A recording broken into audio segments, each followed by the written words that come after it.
welkom hier van u. Gemerde Lenny zien we weer met het programma Heurig tegen nieuw seizoen. Nieuwe gezichten, maar niet de presentator, die zit nog altijd vast neer mij. Fons Mulders, Afakkoord doet echt geluivig. De Urges, hè Tom? Urges, hè? Want ik was Jochie, hè? Urges. Urges. We hebben lang elkaar niet gehoord. Verleden week nog even woensdag in de voorbespreking van deze talkshow. En ik heb ook begrepen dat er van allerlei nieuwe dingen zijn bij TV 11 dit jaar. Ik ben heel benieuwd hoe het zich allemaal gaat ontwikkelen. Het ziet er goed uit. Nieuwe programma's, nieuwe mensen. En een hopelijk zeer succesvol seizoen. Ja, weer met nu pakken en dus het gaat de goede kant. Ja, ik heb geen nu pakken, Ton, ik kan me dat niet permitteren. Jong, Afakkoord die bezuinigen op alles, behalve op een loon. Wat kost dat eigenlijk, dat jasje van deze? Dat heb ik gekregen van een Afakkoord. Dat kan niet worden. Ja, dat kan niet worden. Fons, wat is er in bijzonder opgevallen de laatste weken? Ja, nou ja, van alles, met name die discussie over die twee Armeense kinderen, waar iedereen van vindt dat ze in Nederland moeten blijven. Ja, dat zal zo zijn, maar ja, alle kinderen die nu achterblijven, die hopen dat ze ook mogen blijven en die dat niet gaan doen. Ik ben dus benieuwd als die dadelijk gaan procederen of dadelijk ook Jeroen van het Hek en Joep van het Hek en al die mensen ook opkomen voor die kinderen als de camera's er niet bij staan. Ik ben dus heel benieuwd of dat deze kinderen nu hoop gekregen hebben dat ze hier mogen blijven en straks toch in het vliegtuig zitten. Ja, ik ben de mening toegedaan dat ze als er geprocedeerd moet worden, dat ze dat in eigen land moeten doen. Dan moeten ze gewoon procederen. Ze moeten niet eerst hierheen komen en dan hier gaan procederen. Dat vind ik een hele foute instelling. Want dan zijn ze 6, 7 jaar hier. Nou, ik vind dat niet terecht, want ik kan ook niet zomaar naar een land gaan en procederen dat ik daar van alles moet. Ja, maar goed, we hebben het in Nederland zelf ingericht. Hè? En mensen die krijgen wel de gelegenheid om heel lang te procederen. Dan moeten we gaan doen. Het moet kort en snel gewoon duidelijk zijn waar we toe zijn en klaar. Je kent die kinderen die 10 jaar lang bezig houden. Kan niet. Nee, en Bon heb ze vlotter. De gele bonnetjesregel is die sneller in Nederland. Dus laten we dat vooral veranderen. En vooral als Nederland onszelf in de spiegel kijken en zorgen dat we die procedures in orde hebben. Fons, dat kan ik met verroet. Heb ze een gast bij die vandaag op een Ik heb een bijzondere gast bij mij vandaag. En ik heb al heel lang de wens gehad om Loes van Delft hier in deze talkshow te krijgen. Dus we hebben altijd wel wat bijzondere gasten, maar Loes heb ik voor het eerst gezien tijdens een expositie in Durbuy, in een galerie. En dat ging dan over, er worden 10 kunstenaars die hadden de opdracht gekregen om iets van tomaten te maken. En Loes had de kunst verstangen om zichzelf tot tomaat te maken. De lippen waren mooi rood, het was het kostuum, het was helemaal verenigd met het onderwerp de tomaat. En dat vond ik dermate artistiek. We zaten zelfs in een restaurant en we kregen daar tomaten en Loes ook tomaten en het was één en al tomaat. Een kunstenaar die zich zo kan overgeven aan het onderwerp, dat vind ik fantastisch. Eigenlijk ben ik er jaloers op. Eigenlijk zou ik zelf ook wel als kunstenaar willen werken. Maar omdat ik dat niet kan, hebben we Loes uitgenodigd om eens te vertellen over haar kunstenaar zijn en wat er bezighoudt en hoe het dat bezielt en hoe ze dat met... Fantastisch. Loes, vertel eens. Wat een mooie intro trouwens. Ik ben gewoon een soort van trots nu. Ja, maar terecht, want ik zeg niks wat niet waar is. Dat mogen advocaten niet, dat weet je. Wij mogen niet liegen. Alles moet gewoon advocaten liegen ook niet, hè Tom? Ik heb een advocaat nog nooit horen liggen. Dat kan niet. Nee, ik ook niet. Dus alles is waar wat ik over je gezegd heb. Maar vertel eens, hoe voelt het? Zij heeft geëxposeerd in alle landen van de wereld bijna. Ja, nu heb ik veel shows in Azië, in Parijs, in Dubai. Het is echt crazy dat je gewoon vanaf een Brabants dorpje zo kunt groeien.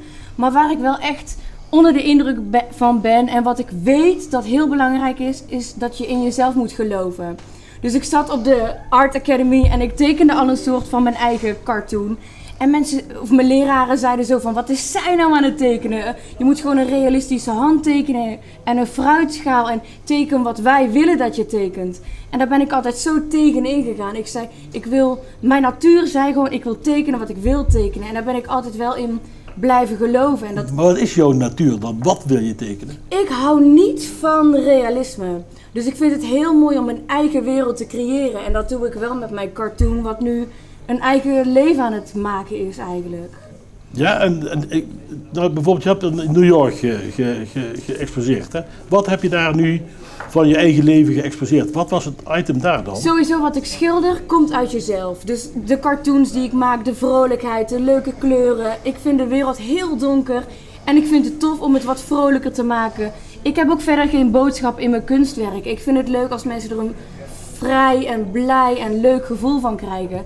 En als dat behaald wordt, dan heb ik mijn missie ook gedaan. Dan ben ik heel trots en dan denk ik van oké, mijn artwork heeft gewoon gedaan wat hij moet doen. Wat is het leukste wat je daarin nu geschilderd hebt? Wanneer kwam je eigenlijk tot... Ja, wanneer... Kijk, we leerden wel eens een keer over... Die kunstenaar moet zijn eigen beeldje zien en dat vindt hij prachtig. Zijn eigen schilderij zien, dat wordt hij prachtig. Dan is hij bevredigd, een soort zelfbevestiging. Hè?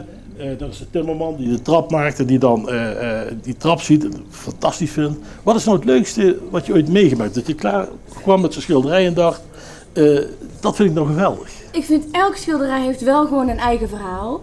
Maar vooral de evolutie die je maakt. Dus je begint met een schilderij 6 jaar geleden. En je komt nu steeds op een hoger niveau. Je leert nieuwe technieken. Je wordt wijzer als mens zijnde. Dus steeds het laatste schilderij wat je maakt is weer de vernieuwing. En ik denk gewoon altijd van... Oké, je meest recente work is eigenlijk... Ja, wat het dichtst bij je staat. Dus als ik nu mijn werk zie van nu en 6 jaar geleden, dan weet ik wel van oké, waar ik mezelf mee kan linken is mijn meest recentere werk. Maar is dat niet zo dat als je een schilderij ziet van 6 jaar geleden, dat je denkt, jezus, hoe heb ik het kunnen maken? Nee, helemaal niet. Nee. Want ik denk wel, dit was wel de start en hier is het wel begonnen. En ja, het is toch de basis van iets wat je daar gelegd hebt. Dat schilderij zie je als je zaadje, als het ware. Ja, want ik zie ook wel, oké, mijn technieken nu zijn veel anders, maar dit is het wel geworden. En je moet gewoon een stijgende lijn in je werk hebben. En als ik toen al zou tekenen wat ik nu doe, zou het ook niet goed zijn. Je wil wel een beetje dat er iets verandert. Dus ik ben heel blij dat het echt verschillende thema's, verschillende kleuren, dat het zich best wel evalueert in zijn stijl. En nu in één keer kom je met jasjes en dan heb ik me laten vertellen dat je ook een jasje gemaakt hebt voor Justin Bieber. Ja. Hoe vind jij hem? Hoe is het mogelijk? Ik dacht ook, hoe kan dit? Gewoon een meisje uit het meest kleine dorp in Nederland ever. Dat de grootste ster van de wereld eigenlijk dit draagt. Ja, maar vertel eens, hoe kan dat nou? Ja, want ik bedoel, ik neem aan dat je hem niet in Brabant op de koffie gehad hebt. Nee, ik vind wel op social media moet je gewoon heel sterk zijn. Dus ik volg heel veel mensen, mensen delen mijn kunst, mensen spreaden het, dus zo word je gezien. Je kunt wel heel mooi schilderen, maar als niemand het ziet, dan heb je er ook heel weinig aan. En zo is het opgepikt door de vader van Justin Bieber. En die heeft mij toen een bericht gestuurd van, luister, wij zijn fan, wij willen heel graag jackets van jou. Maar toen kwam hij naar Brabant toe, de vader van Justin? Nou, was het maar zo'n feest hoor. Nee, ik heb het wel gewoon opgestuurd. Dus ik heb hem nooit in person gezien, maar wel leuke chatberichten en wel echt persoonlijk contact gehad over wat wil je erop. Dus dat was wel echt heel tof. Maar je ziet op Facebook wel de foto's met hem en dat dragen en zo, hè? Ja. Toch heel apart, of niet? Dat is heel apart, ja. Ja, ik zag het ook voorbij komen. Ik had het zelf nog niet gezien. En toen werd ik erin getagd op Instagram. Loes van Delft, ik denk dat Justin je jacket hier aan het dragen is. En toen ben ik gewoon gaan huilen. Ik denk, oh, nu weet ik gewoon dat het echt is. Ja. Het is gewoon echt een droom die je weet van tevoren niet hoe ver je gaat komen als je begint met kunst. Maar het gevoel dat je ver wil komen, dat is wel super sterk. Maar je kunt het nooit op voorhand weten. Ja, want vandaag is het wel iets makkelijker.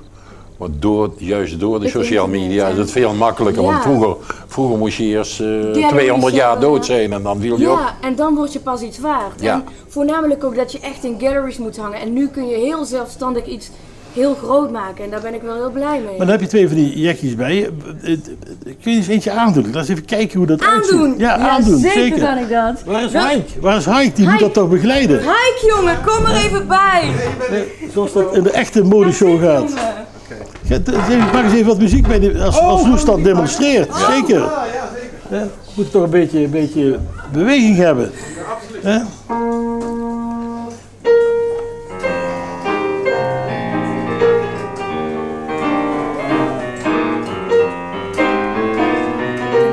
Nou, maar eens even kijken, want we moeten even kijken wat het is natuurlijk. Vind je hem? Wat is het? Super, te maf. Het is hartstikke mooi. Ja, het is echt heel tof. Het is, mijn character Pipje is gewoon het hoofdfiguur van mijn kunst. En nu was er een vraag vanuit Louise Gallery en I love them so much. Ze hebben gevraagd van luister, we gaan een show doen en vind je het niet leuk om met Hipskin samen een collaboration te doen? Hun jassen met jouw opdruk erop, dus handgeschilderde jasjes erop. En toen dacht ik, oké, ik wil heel graag met deze gallery werken, want het zijn fantastische mensen. En het is ook nog een waanzinnig mooie gallery met een hele leuke collectie.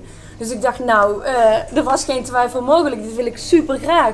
En dus heb ik 2 jasjes geschilderd en het derde komt er nog aan voor de grote show op 23 september. Op 23 september Ben je er ook bij? Nee, ik weet het niet. Zie je mijn hart huilen? Ik zie je hard huilen, maar ik ben altijd geestelijk aanwezig, dat weet je. Oh! Maar we gaan 23 september in Derby ga je demonstreren. Ja, dat is heel en erg het wordt een groepsexpositie, dus het wordt heel leuk. En sowieso, Derby is worth a visit, dus je moet gewoon echt wel komen. Hè? Nou Ton, we zijn uitgenodigd. Als dat kan, dan gaan we naar Loes kijken. Ik dacht dat ze zei, Fons, kom jij tegen mij? U bent zeer uitgenodigd. Mijn broer is nog steeds uitgenodigd. Ja, allebei. Broer, jullie weten hoe het waren is. Maar, nee, als ik kan, kom ik. Maar mijn vrouw moet een beetje geopereerd worden, dus kan zijn dat... Ik denk wel dat we komen. Klein uitzonderingetje maken, kom op. Ja, ik kan toch Event of the year, come on man. We gaan het proberen, zeker. Ik ben trots. We gaan komen. Hey, bedankt voor je komst, hartstikke chic. Ik zie je de 23e. Hopen we dan. Ja, goedjes.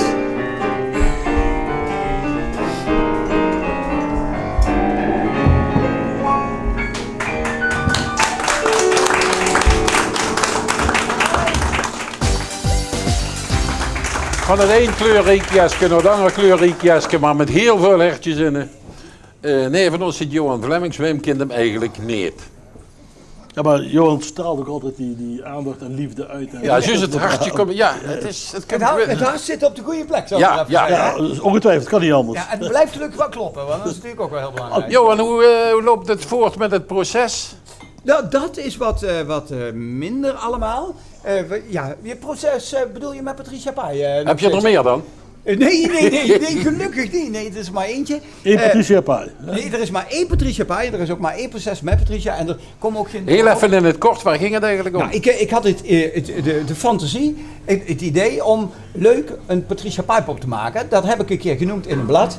Maar daar was mevrouw Pai niet blij mee. Dus uiteindelijk... Ze voelde zich niet gepaaid. Nee. En dus uiteindelijk hebben we geen pop gemaakt. Dus is het alleen bij een fantasie gebleven. Alleen...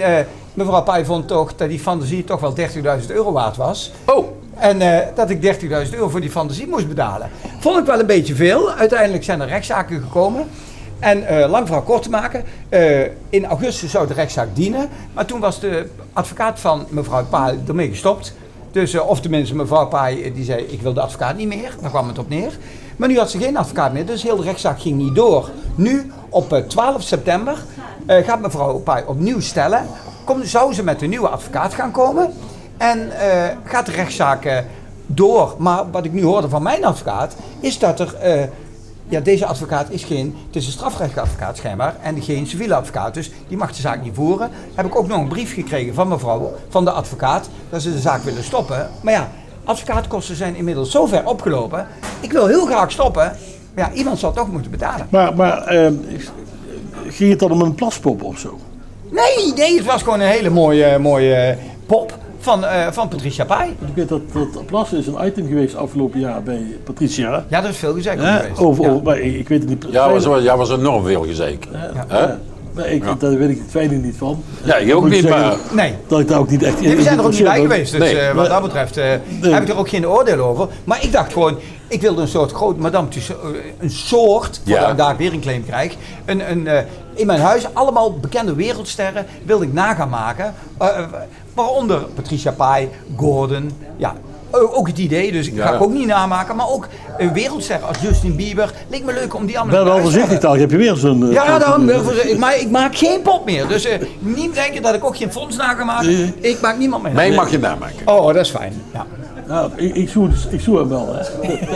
Ja. Komt goed. Ja, precies. Begin jij een ton na te maken, heb je de volgende dag een dagvaarding. Oh, dat is goed. Ja. Nee, maar dus, we gaan maar de poppenhandel is voorbij.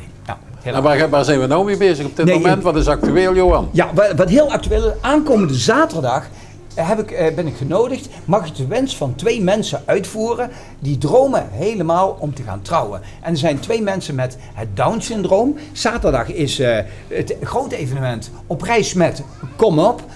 Dat wordt een heel leuk evenement voor alle mensen die zijn welkom met Down en hun familie. Dus niet helaas niet voor iedereen, maar voor alle mensen met Down en met de familie. Die zijn allemaal welkom op dat evenement. En dan gaan we in een trouwkapel, helemaal versierd met trouwjurk, ga ik de 2 mensen hun droom waarmaken. En dat is het huwelijk sluiten van 2 mensen met het Down-syndroom.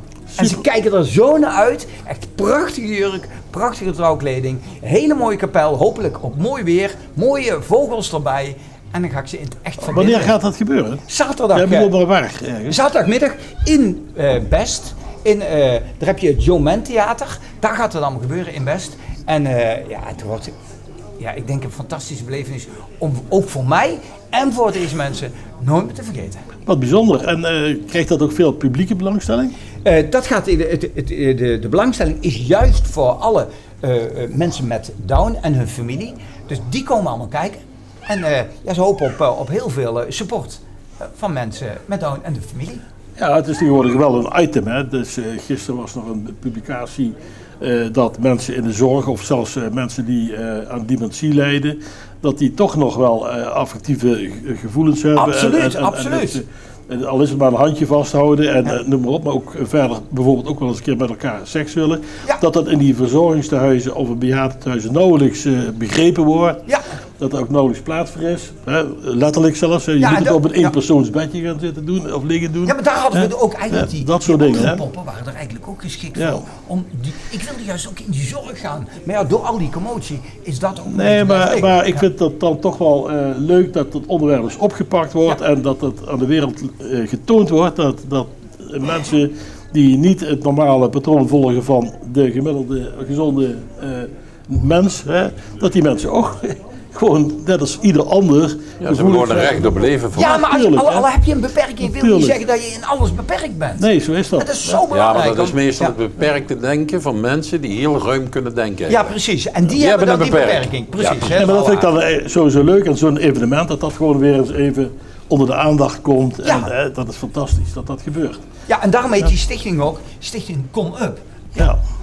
Leuk. En jij zit in die stichting? Of nee. Ik ben ook geen bestuurslid. Ze hebben mij gevraagd of ik dat wilde doen. Ik heb al wat meer mensen getrouwd. En dat vind ik gewoon... Ja, dat vind ik wel heel leuk om te doen. Ik begrijp ook niet dat mensen willen door mij getrouwd worden. Maar als ze het leuk vinden, dan wil ik dat met alle plezier doen. Ja. Als ik jou 53 jaar geleden had gekend, was ik heel zeker naar jou toegekomen. Ja, zeker? Dat weet ik zeker. Oh, nou, dat vind ik toch wel heel geweldig. Ja, Ton wel. Ik niet. Ik ben ook nog geen 53. Dus heel veel succes met dat item. Heel leuk. En laat ons weten hoe het afgelopen is. Dat ga ik zeker doen. En het wordt ook allemaal gefilmd, dus ik laat nog wat meer zien. Helemaal goed, geweldig. Dankjewel. Dan zien we je achter 14 dagen graag terug. Dankjewel.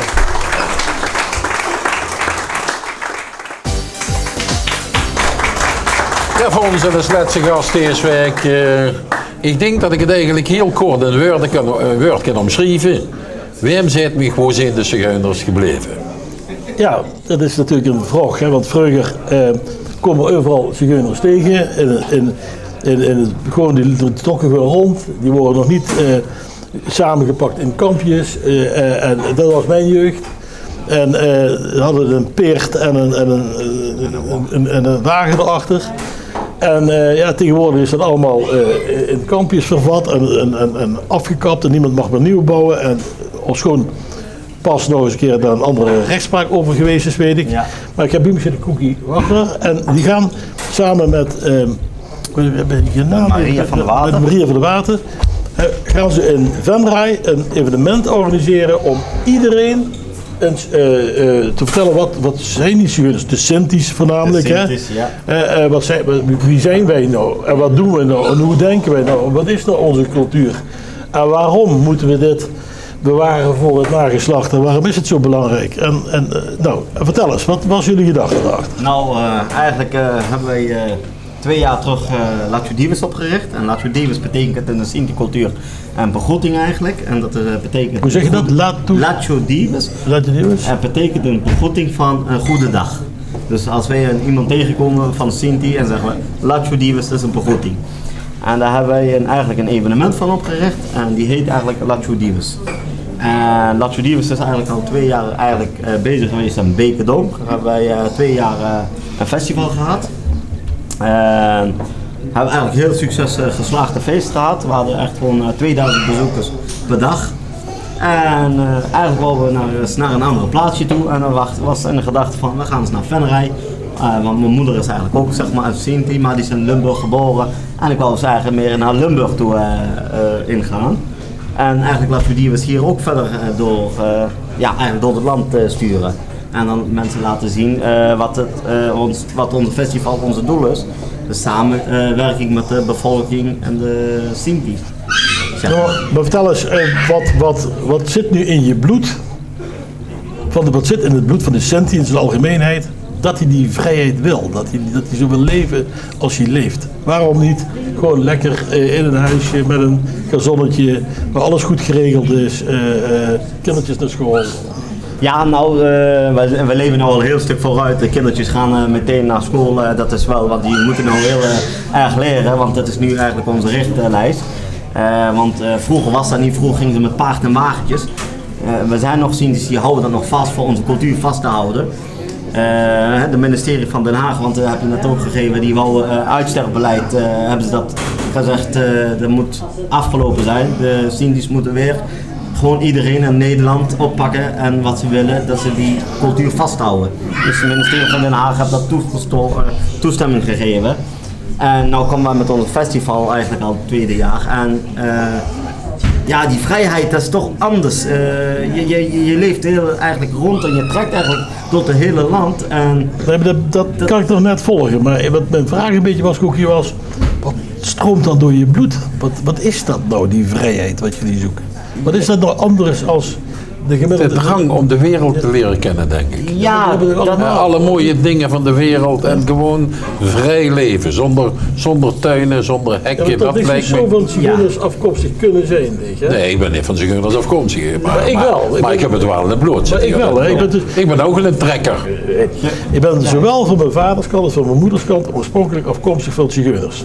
Ja. Dus ik denk dat ik het gevoel kan begrijpen, maar ik vraag het aan je om te kijken of dat is heel erg moeilijk uit te leggen. Ja. Want dat is eigenlijk, als je geen Sinti bent, dan is het eigenlijk te moeilijk voor uit te leggen. Want tijdelijk moest ik van mijn woonwagentje waar ik in woon, met mijn gezinnetje, door verbouwing moest ik in een huisje gaan.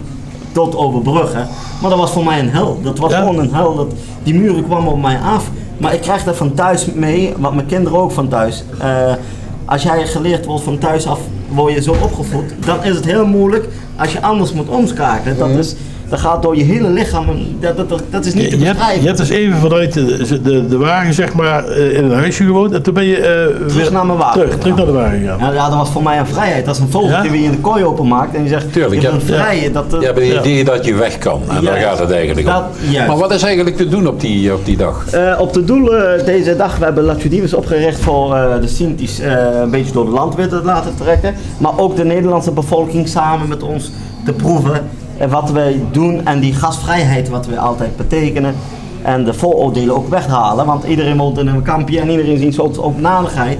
En dat willen we weghalen, want wij zijn met een handjevol in Nederland en in Limburg 10.000 Sinti's. En als er dan 100 slechte tussen zitten, moeten we dan die 9.900 slechte zijn? Nee, dat wil ik niet, want wij hebben gezinnetjes die naar school gaan, die een opleiding hebben, die willen daar tegenaan gaan. En dan met een Lacho Divus hebben we opgericht met zang en dans, wat bij ons heel erg is.